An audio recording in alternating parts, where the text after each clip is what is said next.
But before that, why don't you ask me an important question? What do you want to ask me on live?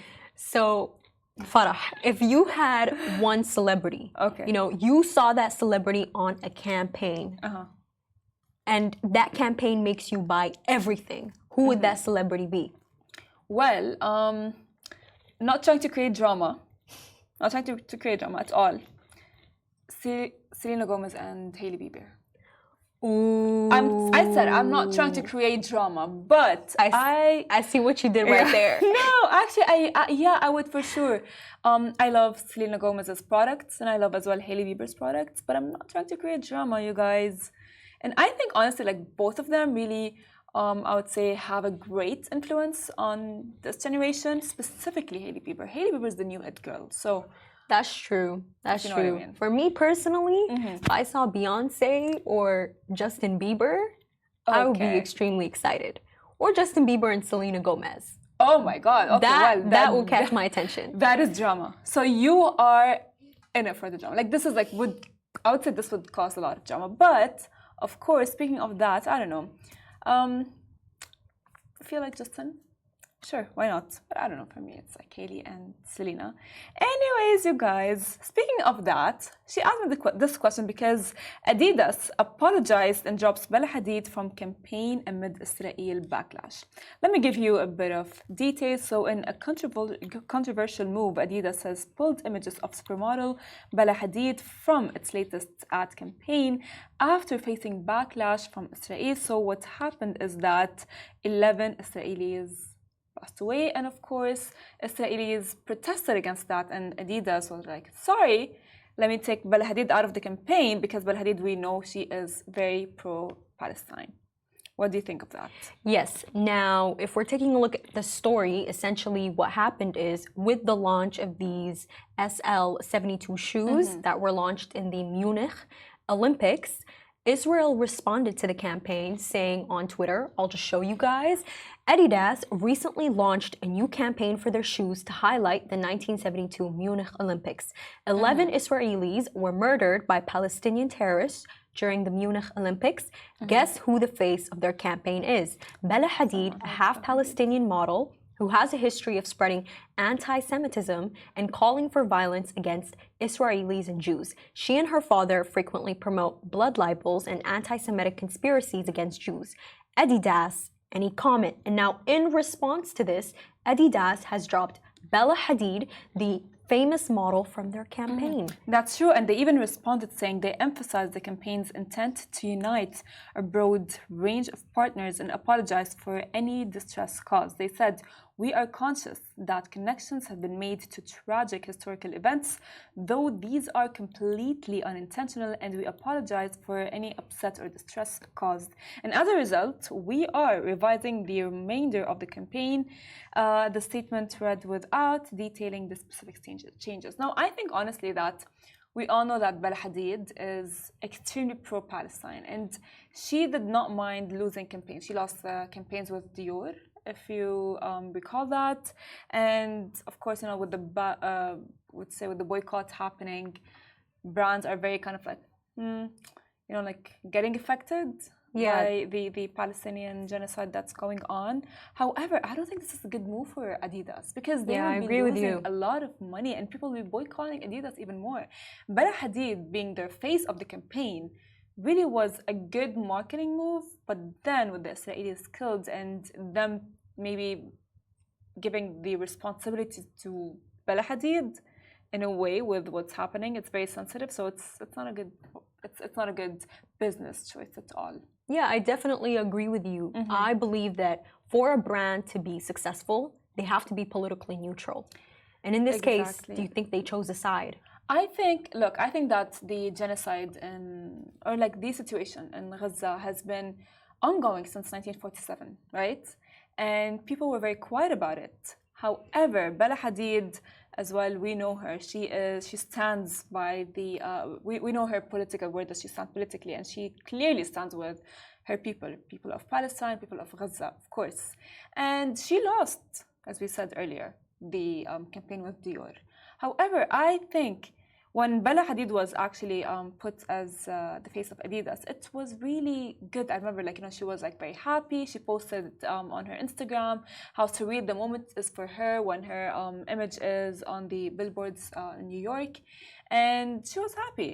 And then when that happened and how they pulled her back from it, I think it's like they're gonna be like they are on the new boycott list. Yeah, I definitely agree with you, and especially with the fact that Bella Hadid, she is the face for Gen Z. Exactly. Gen Z, we love Bella Hadid. I love True. Bella Hadid. Yeah, I agree with you.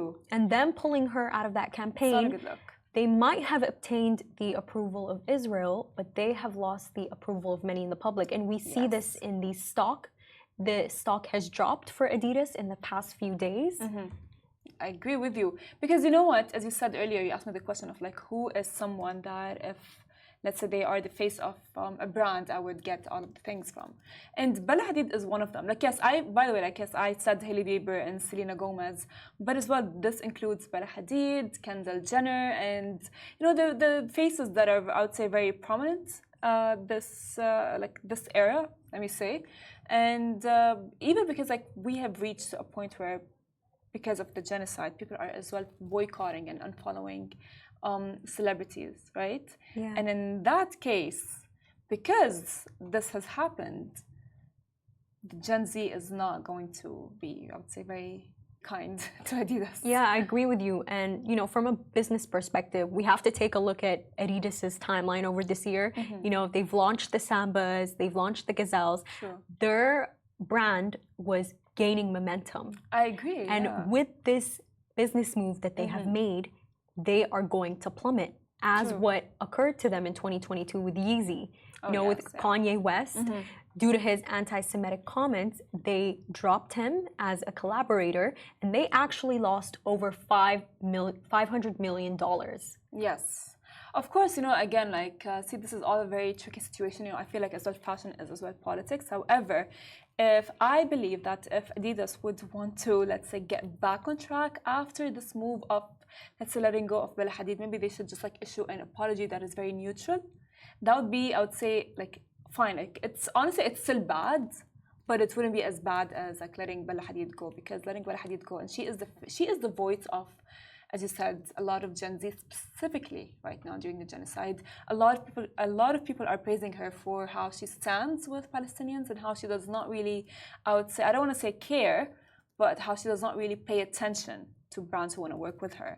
In her opinion and in her mind, it's like, fine, if you don't want to work with me because I stand with Palestine, then don't work with me.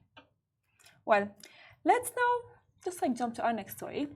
Speaking of influence, Dubai invests 300 million in public transport, and it's going to be upgraded with 636 new buses. So Dubai is implementing 1.1 billion dirhams to expand its public transport system by adding, as we said, 636 new buses, including electric models with the goal, of reducing traffic congestion and enhancing environmental sustainability.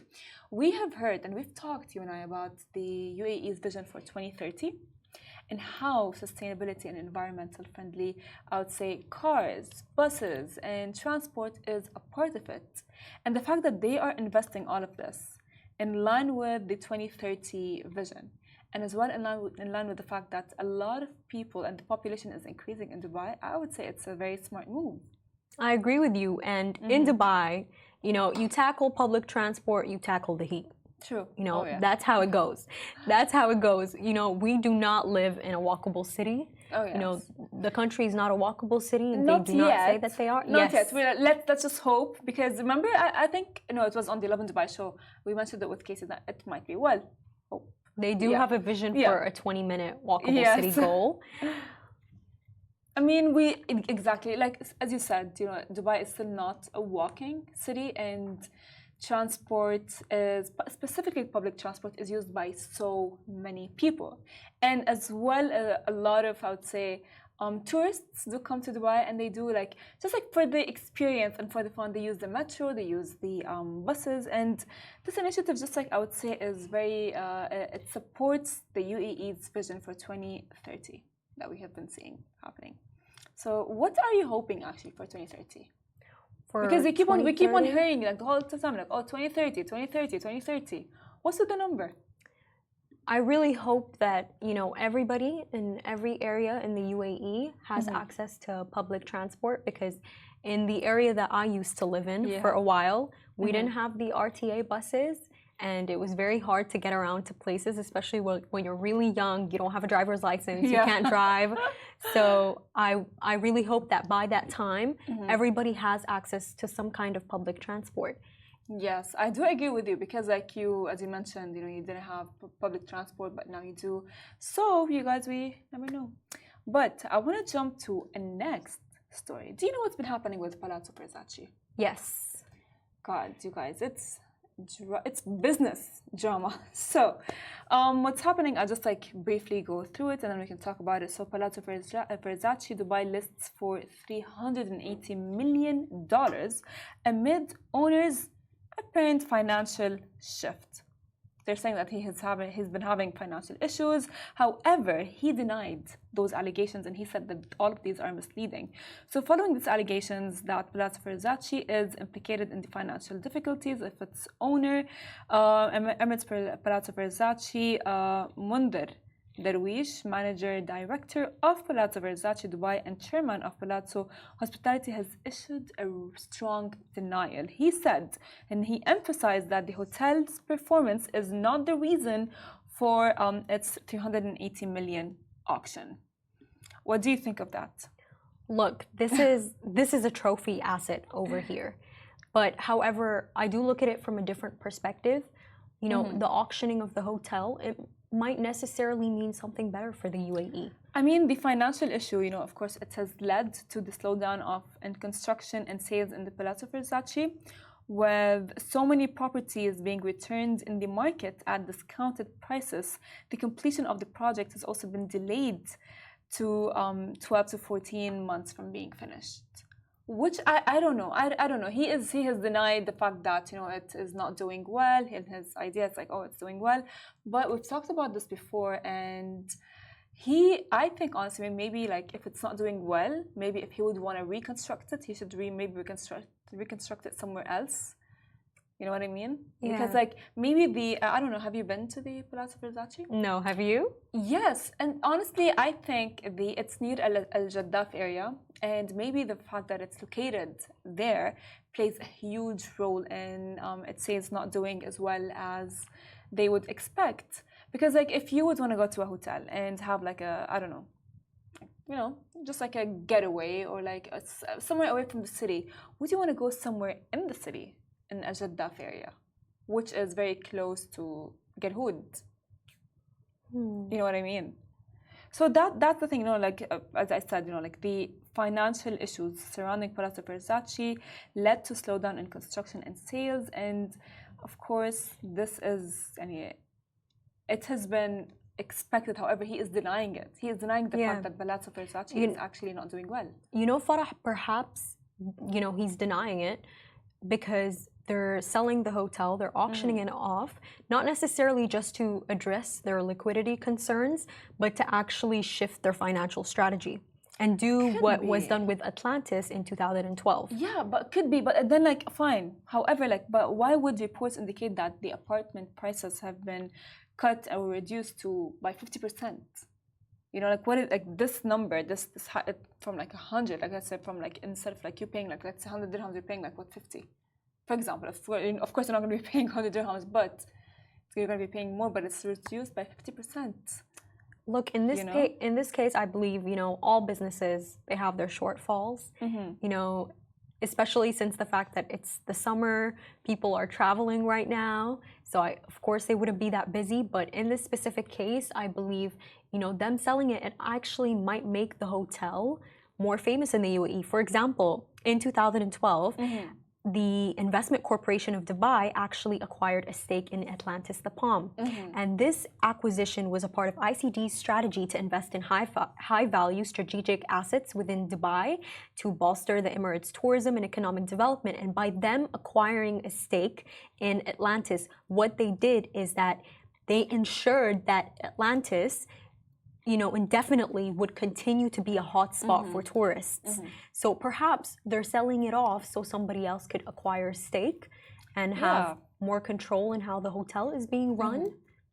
No, I do agree with you. I feel like if someone else comes and runs the business, maybe they would do it in a better way. It's still gonna be, the Palazzo Versace. However, maybe they would figure out what is causing its fallout, or what can be done better, or what's a better business model because it's a beautiful hotel. I've been to it and it's very fancy. It's a beautiful, but again, the fact maybe its location, I don't know, I'm just assuming. I'm not a business, I'm not gonna be going and acquiring it, of course, but maybe it's a lot of things that maybe the chairman is not really seeing, or the things are not visible to him.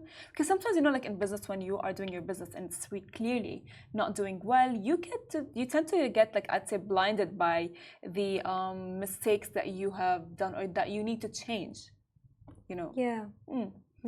Well, you guys, thank you so much for being here. Thank you for having me today. And thank you guys for tuning in. Don't forget, we do go in podcast form, and as well subscribe to our newsletter if you haven't yet, and you will see you tomorrow, same time, same place.